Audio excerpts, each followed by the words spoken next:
మహంకాళి అమ్మవారి టెంపుల్ అనగానే ఇక్కడ అందరికీ బాగా గుర్తుకొచ్చేసి వేణు మాధవ శర్మ గారు.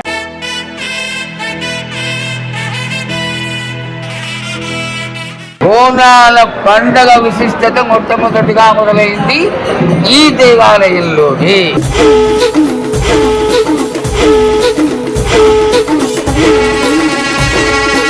అందుకే లస్కర్ బోనాలుగా పేరెన్నికగలరు. లస్కరి జాతరలోన బోనాల పండగ. ఈ అమ్మవారి గొప్పతనం ఏంటంటే కళల్లో కనపడడం, ఈ పని చెయ్యవద్దు, ఈ పని చెయ్యమని చెప్పడం.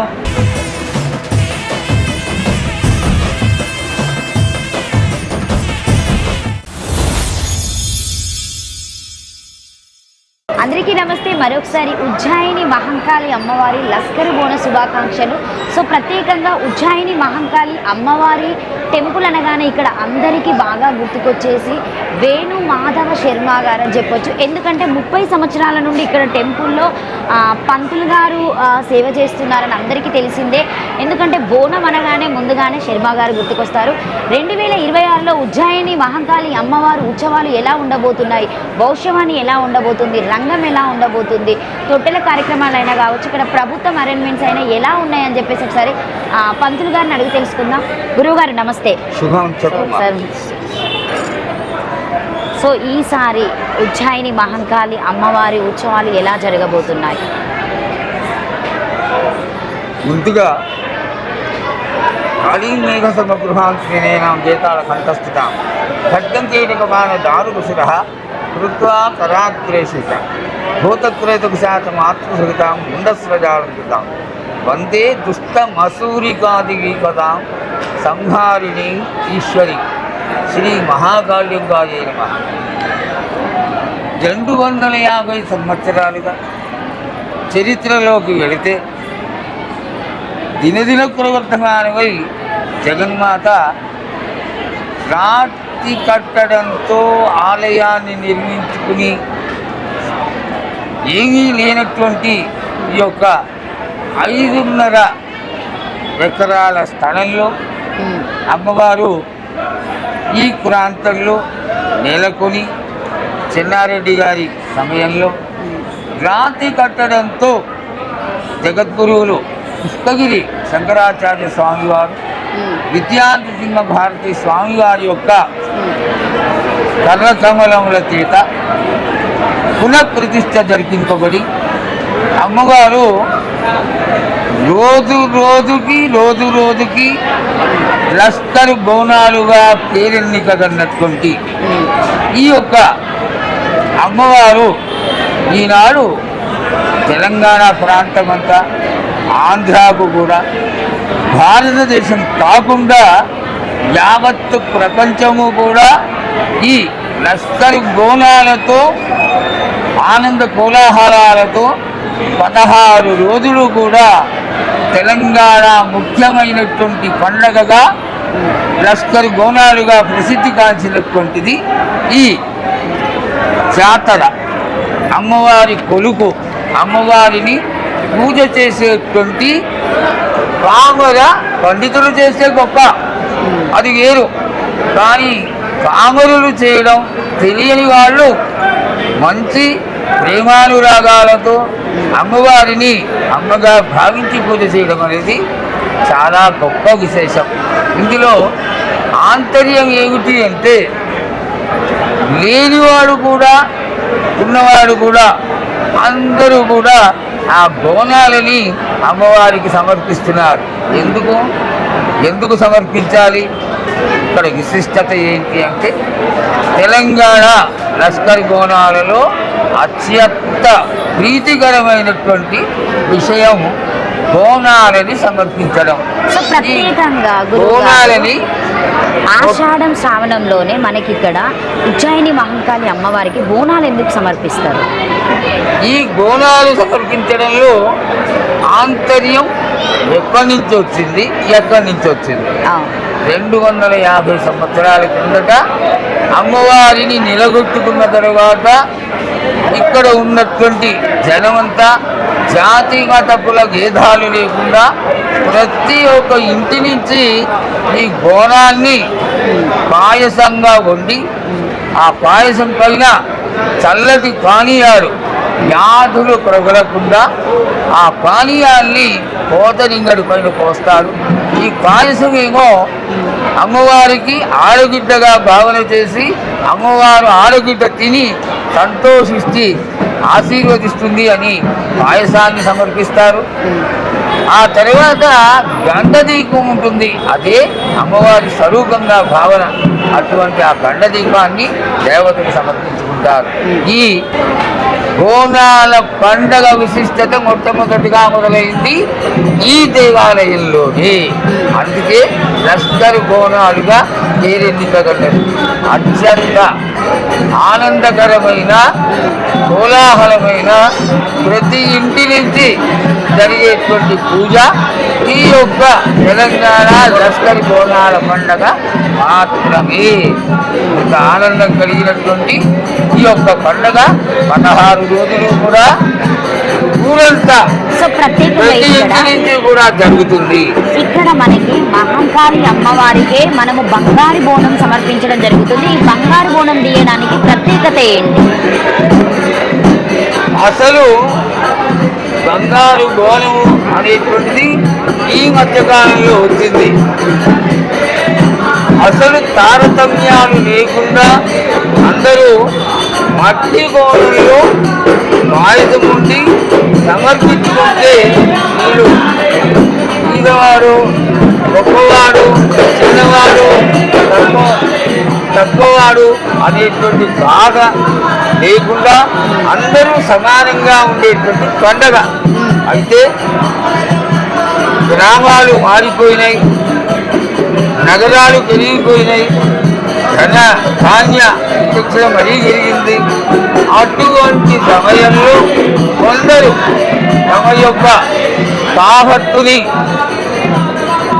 తెలుగుకునే విధంగా బోనం అంటే కుండల్లో సమర్పించడం ఒక అద్భుతమైనటువంటి క్రియ. అయితే జనుల్లో ఒక అపేక్ష ఏమిటి?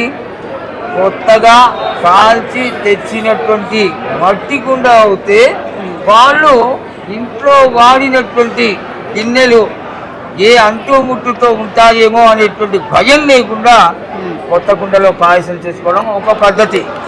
అది కాకుండా తారతమ్యాలని చూసుకుంటూ మేము బంగారు బోనంలో ఈ బంగారు కలశంలో బోనాలను చేస్తాం, వెండి వాటిల్లో చేస్తాం. ఇదంతా ఈనాడు దేశంతో కోరుకున్నటువంటి విషయం. అది శక్తిని అనుసరించి వాళ్ళు చేస్తున్నటువంటి, కానీ సమంజసమైనటువంటి విషయం అయితే మట్టి కుండలో అందంగా అలంకరించి బొట్లు పెట్టి అమ్మవారికి బోనం చేయడం అనేది పరిపాటి. సో అంటే మీరు ఇన్ని సంవత్సరాల నుండి అమ్మవారికి సేవలు చేస్తూ పూజలు చేస్తూ వచ్చారు. అంటే ఆ 30 సంవత్సరాల నుండి ఇప్పుడు ఈ 2026 వరకు అంటే ఎలా జరుగుతుంది? భక్తుల రద్దీ అయినా ఎలా పెరుగుతుంది? 30 సంవత్సరాలు కాదమ్మా, 30 సంవత్సరాలుగా అపాయింటీని, అంతకుముందు 10 సంవత్సరాలు ఎండోమెన్స్ వారి తరఫున ఇక్కడికి వచ్చేటువంటి ఇక్కడ అవసరం ఉన్న వారికి అందరికీ కూడా మంత్రశాస్త్రపరమైనటువంటి పూజలన్నీ నేనే చేస్తూ ఉండేవాడిని. నాతో పాటు ఎల్లంభట్ల రామకృష్ణ గారని వారు నేను మీ ఇద్దరం చూసుకుంటూ ఉండేవాళ్ళం. అయితే ఏ విధంగా మా వయసు పెరుగుతూ ఈనాడు 65 ఏళ్ల కల్లా వచ్చేసాము, అంతకంటే రెట్టింపు ఆనందంతో అమ్మవారి యొక్క లీలలు, అమ్మవారి గొప్పతనం దినదిన పురోగమనమై ఈనాడు అమ్మవారు ఈ 16 రోజుల్లో కనీసం 50 నుంచి 60 లక్షల మంది వచ్చి అమ్మవారిని దర్శనం చేసుకుంటున్నారు. ఇది కారణం ఏమిటి? కేవలం ఉజ్జయిని నుంచి ఈ ప్రాంతానికి వచ్చి ఇక్కడ స్థాపన చేయబడినటువంటి మహాకాళి అమ్మవారిలో శక్తి మాత్రమే. ఆవిడ యొక్క గొప్పతనాన్ని తెలుసుకొని ఇతరత్ర ఈనాడు పెరిగినటువంటి దేవాలయాలు. కానీ మహాకాళి అమ్మవారు అంటే కేరెన్నికన్నటువంటి దేవత. మంత్రశాస్త్రానికి, సాగర మంత్రాలకి, అలాగే పండిత పామర జనాలకి అందరికీ కూడా అమ్మ స్వరూపంగా అందరినీ ఆశీర్వదించేటువంటి దేవతయే ఈ లష్కర్ బోనాలలో నెలకొన్నటువంటి శ్రీ మహాకాళి అమ్మవారు. సో ప్రత్యేకంగా మనకి బోనం సమర్పించిన మరుసటి రోజే మాతంగి అమ్మవారికి స్వర్ణలత గారు రంగం చెప్పడం జరుగుతుంది. అంటే మీరు ఆ రంగాన్ని మీరే అక్కడ మాట్లాడించడము, అమ్మవారిని మీరే క్వశ్చన్ చేసి అడగడము, భక్తులకి ఏం కావాలని చెప్పేసి ఇట్లా అడుగుతూ ఉంటారు. ఆ సందర్భంలో మీకు ఎలా అనిపిస్తుంది గురువు గారు? కొంతకాలం కిందట అంటే ఇంచుమించుగా 25-30 సంవత్సరాల క్రిందట చాలా విచిత్రంగా రంగం అడగడం జరుగుతూ ఉండేది. దానిని అరికట్టడానికి పెద్దలందరూ కలిసి, ఎండోమెంట్స్ వారు కూడా కలిసి నన్ను ఎన్నుకుని ఓరల్ ఆర్డర్స్ ద్వారా రంగం భవిష్యవాణి జరిగేటప్పుడు సమంజసమైనటువంటి ప్రశ్నలు అడగవలసిందిగా నన్ను తీర్మానించి నన్ను పెట్టడం జరిగింది. అక్కడి నుంచి కూడా వారు కులాల వాళ్ళందరూ ఒక ప్రశ్న అడుగుతారు.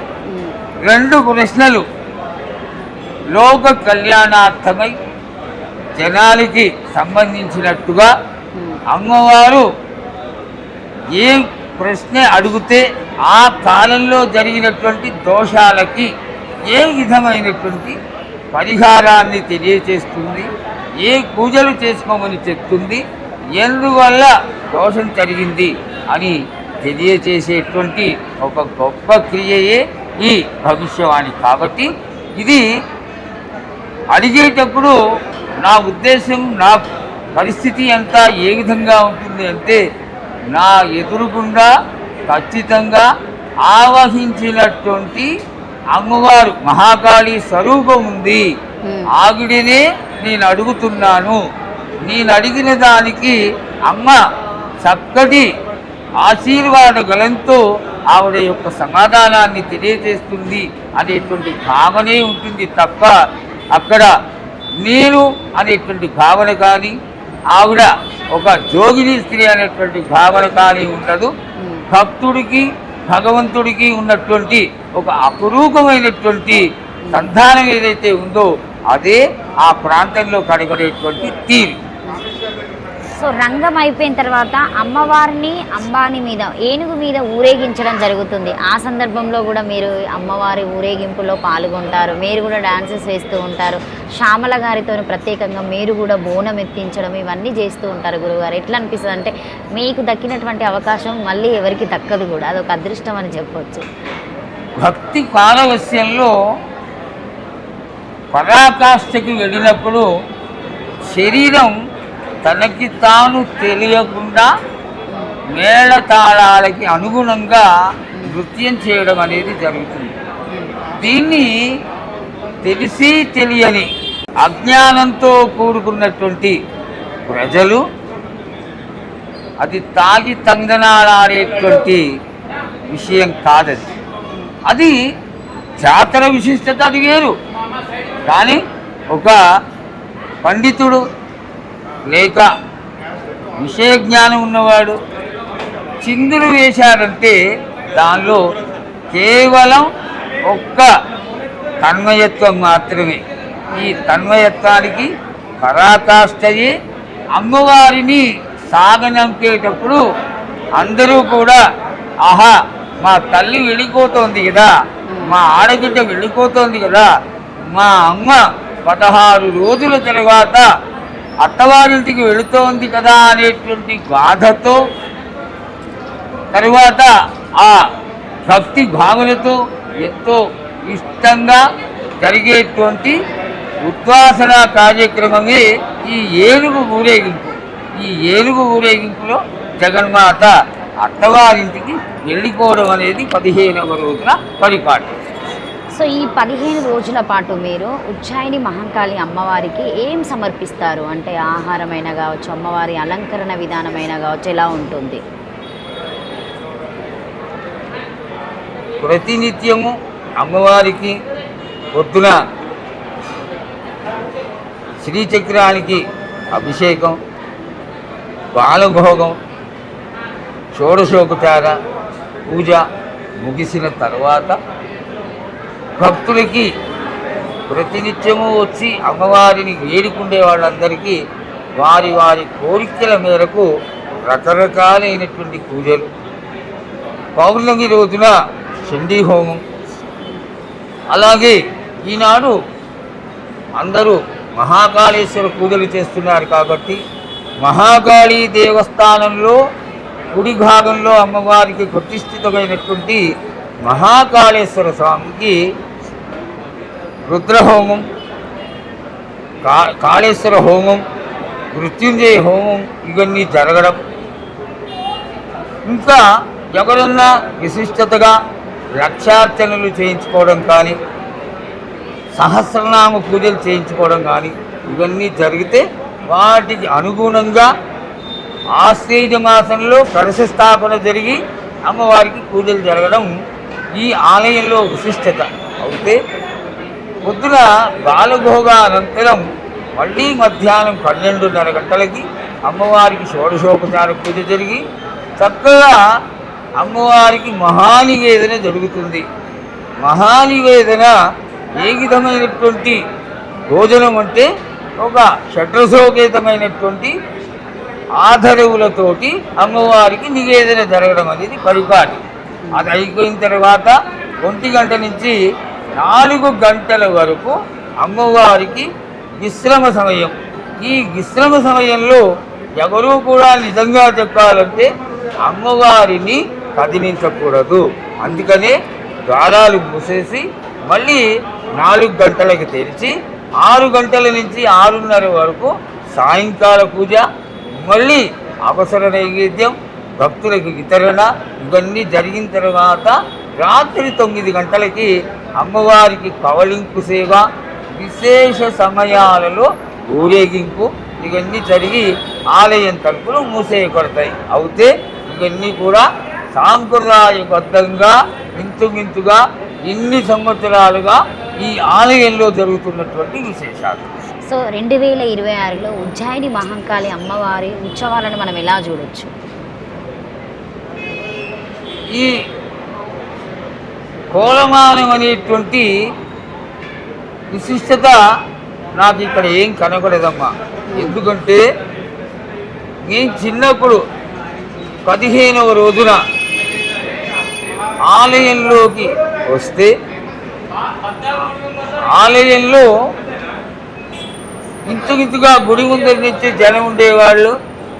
4 గంటలకి గుడిలోకి దిగి నేనే డైరెక్ట్గా అమ్మవారి దర్శనం చేసుకునేవాడు. అంత బాగా ఉండేది.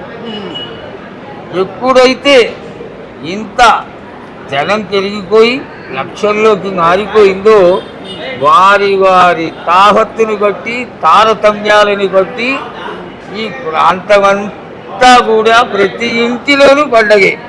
అంత గొప్పగా జరిగేటువంటి ఈ యొక్క లష్కర్ బోనాల జాతరకి కోలమానం అనేది లేదు అని నా ఉద్దేశం. ఇంకొకటి అంటే మీరు ఇన్ని సంవత్సరాల నుండి అమ్మవారికి సేవ చేసుకుంటున్నారు. ఎప్పుడైనా అమ్మవారు మీకు ఏమైనా కలలో కనిపించి నాకు ఇది ఇంకా తక్కువ అయిందని ఏమన్నా చెప్పడం, ఇలా చేయండి అని చెప్పేసి ఏమన్నా చెప్పడం జరిగిందా గురువు గారు? చాలా చాలా చాలా సార్లు. ఆవిడ యొక్క గొప్పతనం ఏంటి అంటే భక్తులకి కష్టం వస్తుంది అంటే ఏదో ఒక రూపంలో, మనిషి రూపంలో. అందుకనే మహన్యాసం అనేటువంటి మంత్రంలో పరోక్షేణ పరోక్ష క్రియా ఇవహి దేవా. నేను ఒక రోడ్లో వెళ్తున్నాను, అక్కడ ఏదో అడ్డం ఉంది, ఆ రోడ్డు మీద వెళ్ళకున్నా ఆయన పక్క నుంచి వెళ్ళు అంటే అది నేను ఆశించానా? ఆశించకుండా నా మంచి ఆలోచించి ఇంకొకళ్ళ స్వరూపంలో ఆ అమ్మ నాకు చెక్కిస్తున్నటువంటి ఒక గొప్పతనం. అయితే ఈ అమ్మవారి గొప్పతనం ఏంటంటే కళల్లో కనపడడం, ఈ పని చెయ్యవద్దు, ఈ పని చెయ్యమని చెప్పడం, మా యొక్క కష్టాలు ఏమన్నా ఉంటే ఇంచుమించుగా ఒక బాల స్వరూపంలో కానీ ఒక స్త్రీ స్వరూపంలో కానీ కనపడి అమ్మవారు చాలాసార్లు మాకు చక్కటి సూచనలు ఇవ్వడం నాకు చాలాసార్లు జరిగినటువంటి విషయం. సో శర్మ గారు అమ్మవారి దగ్గర ఉన్నటువంటి బొట్టు తీసుకొని పెడితే ఏదైనా జరుగుతుందని చెప్పేసి జనాల నమ్మకం ఉంది. అది 100% ఖచ్చితం తల్లి. ఎందుకు జరుగుతుంది? దీనిలో ఏమాత్రం సంశయం లేదు. ఎందుకంటే మహాకాళి దేవస్థానంలో ఉన్నటువంటి శ్రీచక్రం చాలా కాలంగా ప్రతిష్ఠితమై ప్రతి నిత్యము కూడా కొన్ని వందల సార్లు ఆ శ్రీచక్రం పైన కుంకుమార్చన జరుగుతుంది. దాన్ని ఏమంటారు అంటే ఖడ్గమాలార్చన అంటారు. ఈ ఖడ్గమాలార్చన ఏమిటి అంటే శ్రీచక్రంలో ఉన్నటువంటి అన్ని దేవతల యొక్క నామాలతో జరిగేటువంటి కుంకుమార్చన. కాబట్టి ఆ బలం ఎప్పుడూ ఎల్లవేళలా ఈ ప్రాంతంలో ఉండే తీరుతుంది. నేను కూడా గట్టిగా చెప్తున్నాను, నేను కూడా భక్తులకి ఏదన్నా కష్టం వచ్చింది అంటే అమ్మ ఈ కుంకం తీసుకొని పెట్టుకోండి, మీకు మంచి జరుగుతుంది. ఆది వ్యాధులు, గాలి సోకిన వాళ్ళు, లేదా ఈ గాలి నుంచి బాధపడి భూతప్రేత పిశాచాలకి భయపడుతున్నటువంటి వాళ్ళు, ఇట్లాంటి వాళ్ళందరూ కూడా ఈ అమ్మవారి కుంకాన్ని ధరించి అమ్మవారి యొక్క ఆశీర్వాదం పొందితే ఈ కష్టాల నుంచి దూరం అవుతారు. సో ఇక్కడ మనకి సికింద్రాబాద్లోనే ఉజ్జయిని మహంకాళి అమ్మవారు వెలవడానికి కారణం ఏంటి అసలు? అంటే కొంతమందికి తెలియదు అమ్మవారి చరిత్ర. మీడియా ఒకసారి ఆన్ చేసి చూస్తే ఇంతగా 10 సంవత్సరాలుగా ఎవ్వరు అడిగినా చరిత్ర ఈ విధం. ఉజ్జయిని నుంచి రోగులని, ఆర్తులని, వారి యొక్క కష్టాల నుంచి వాళ్ళు వేడుకొనగా ఉజ్జయిని నుంచి తీసుకొచ్చి స్థాపన చేసినటువంటి అమ్మవారి కాబట్టి ఈ అమ్మవారిని ఉజ్జయిని మహాకాళిగా పిలుస్తున్నారు. ఆవిడ ఈ పేరుతోటే ప్రసిద్ధి చెందింది. లష్కరులో ఉజ్జయిని మహాకాళిగా పేరెన్నికన్నటువంటి దేవతయే ఈ ఉజ్జయిని మహాకాళి అమ్మవారు. మాతంగి అమ్మవారి ప్రత్యేకత ఏంటి? ఇప్పుడు అమ్మవారికి మనము అక్కడే పచ్చికుండను పెట్టి రంగం కూడా చేయడం జరుగుతుంది, భవిష్యవాణి కూడా అక్కడే చెప్పడం జరుగుతుంది. ప్రతి దేవతకి కూడా అంగదేవతలు ఉంటారు, పరివార దేవతలు ఉంటారు. ఎప్పుడూ కూడా ఒక రాజుగారి దగ్గరికి వెళ్ళాలంటే సైన్యాధికారులు, మంత్రులు వీళ్ళందరినీ దాటుకుని మహామంత్రి గారి దగ్గరికి వెళ్ళి అక్కడ కూడా పర్మిషన్ తీసుకున్న తర్వాత ఏ విధంగా ఇది కాపాడుకునేటువంటి దేవతలు. మరొకసారి మీకు బోనాల శుభాకాంక్షలు గురువు గారు. Thank you so much. మీ విలువైనటువంటి టైంని ఇచ్చారు. Thank you.